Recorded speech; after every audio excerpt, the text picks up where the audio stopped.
இந்த year ITR ஃபைலிங்கான டெட்லைனை income tax commission extend பண்ணியிருக்காங்க.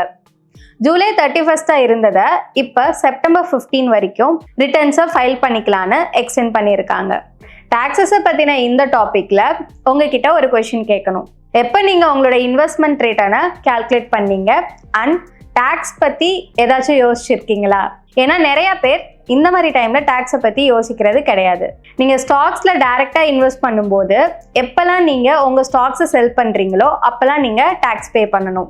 அது ஷார்ட் டேர்மோ இல்லை லாங் டேர்ம் கேபிட்டல் கெயினோ நீங்கள் எவ்வளோ நாள் உங்கள் ஸ்டாக்ஸை ஹோல்ட் பண்ணுறீங்களோ அதுக்கேற்ற மாதிரி நீங்கள் டாக்ஸ் பே பண்ணுற மாதிரி இருக்கும். நீங்கள் ஃப்ரீக்வெண்ட்டாக பை அண்ட் செல் பண்ணிகிட்டே இருந்தீங்கன்னா டாக்ஸஸை மறுபடியும் நீங்கள் பே பண்ணுற மாதிரி இருக்கும். அண்ட் இது உங்களோட போஸ்ட் டாக்ஸ் ரிட்டர்ன்ஸை கம்மி பண்ணிடும். ஆனால் மியூச்சுவல் ஃபண்ட்ஸில் என்னதான் fund manager inside the mutual ஃபண்டில் ஸ்டாக்ஸை பையோ இல்லை செல்லோ பண்ணாலும் அது உங்களுக்கு எந்தவித டாக்ஸும் கிடையாது.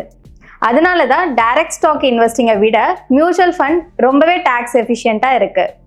உங்களோட இன்வெஸ்ட்மெண்ட்ஸையும் இப்போவே ரிவ்யூ பண்ண கமெண்ட்டில் ரிவ்யூன்னு டைப் பண்ணுங்கள். எங்களோட டீம் உங்களை ரீச் அவுட் பண்ணுவாங்க.